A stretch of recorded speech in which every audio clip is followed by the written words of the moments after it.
Hello everybody, what's going on? Few important updates are coming from SOFI's end.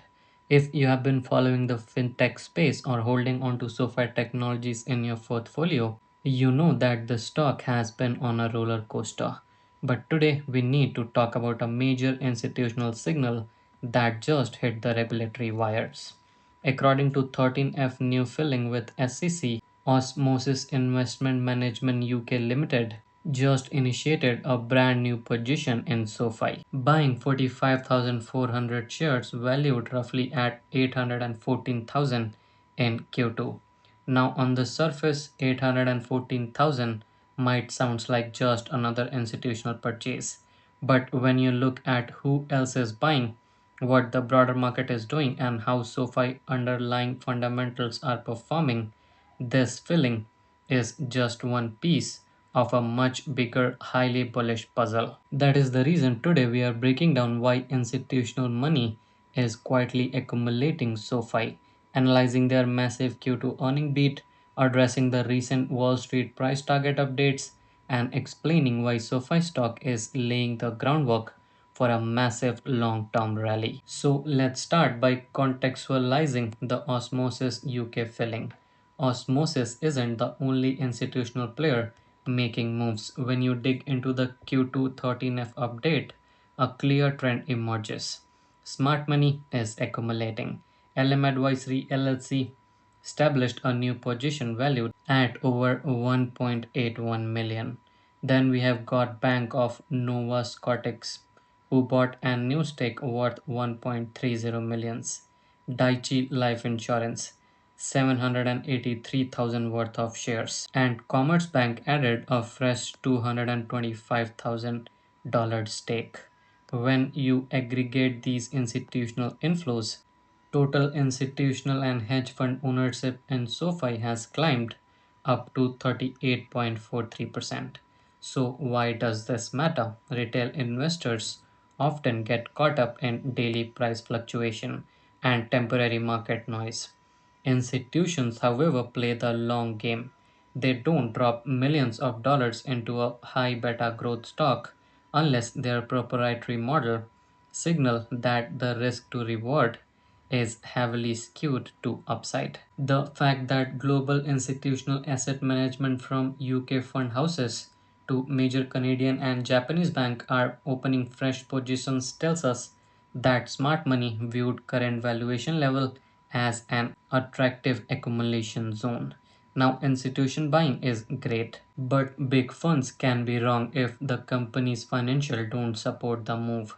Fortunately, for SoFi shareholders, the financial engine under the hood is firing on all cylinders.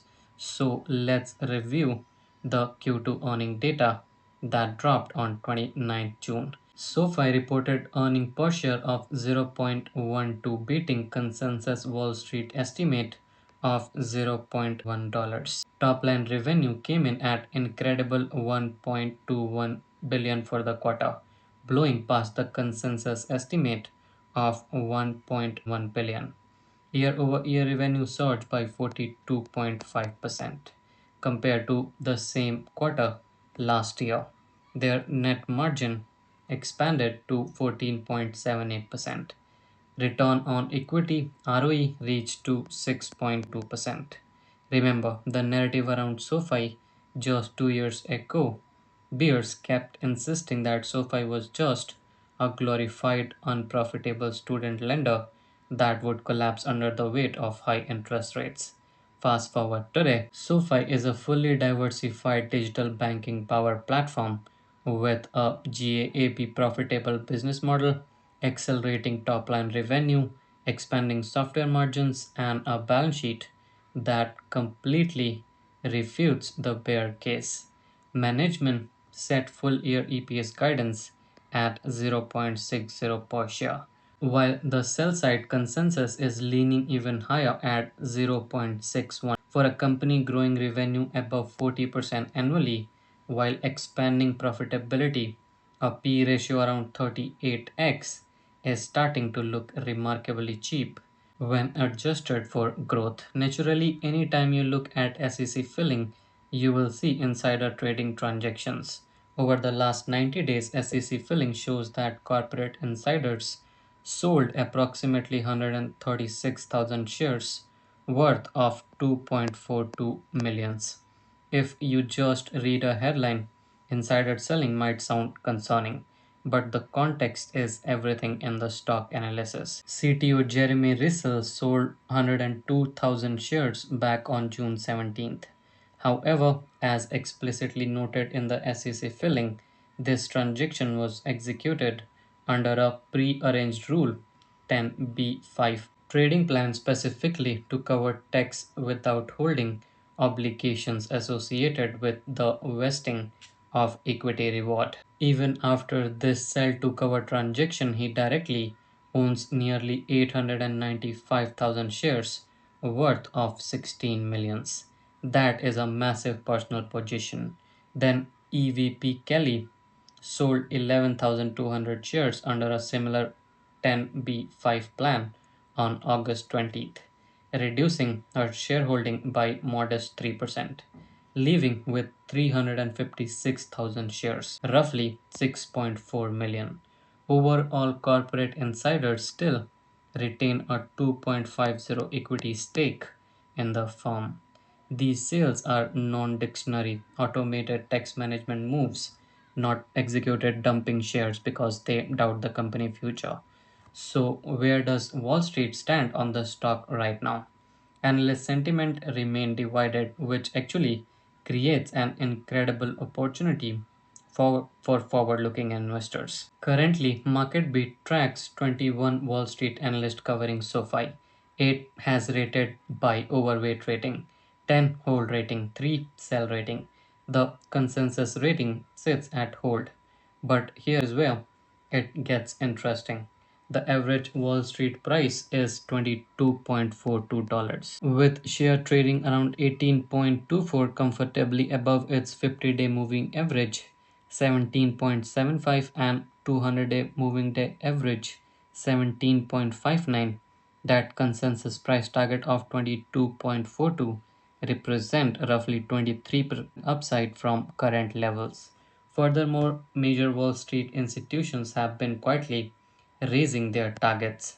Goldman Sachs bumped their price target up from 17 to $21. Truist Financial raised their price target objective from 18 to 19. Needham Management a strong buy rating with a $24 target.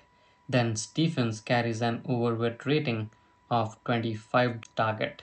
Wall Street analysts are notoriously slow to adjust their model for high growth tech platforms. As SoFi continue to deliver quarter after quarter of 40% revenue growth and beating EPS target, analysts will be forced to upgrade their rating and raise their price target to catch up with reality. I would say that we are witnessing a generational shift in how people handle their money. Gen Z and millennials do not want to walk into a physical branch bank on Saturday morning. They want an all in one, frictionless, mobile first financial platform that manages their savings, investment, loans, and credit seamlessly. SoFi is dominant in capturing this demographic transition.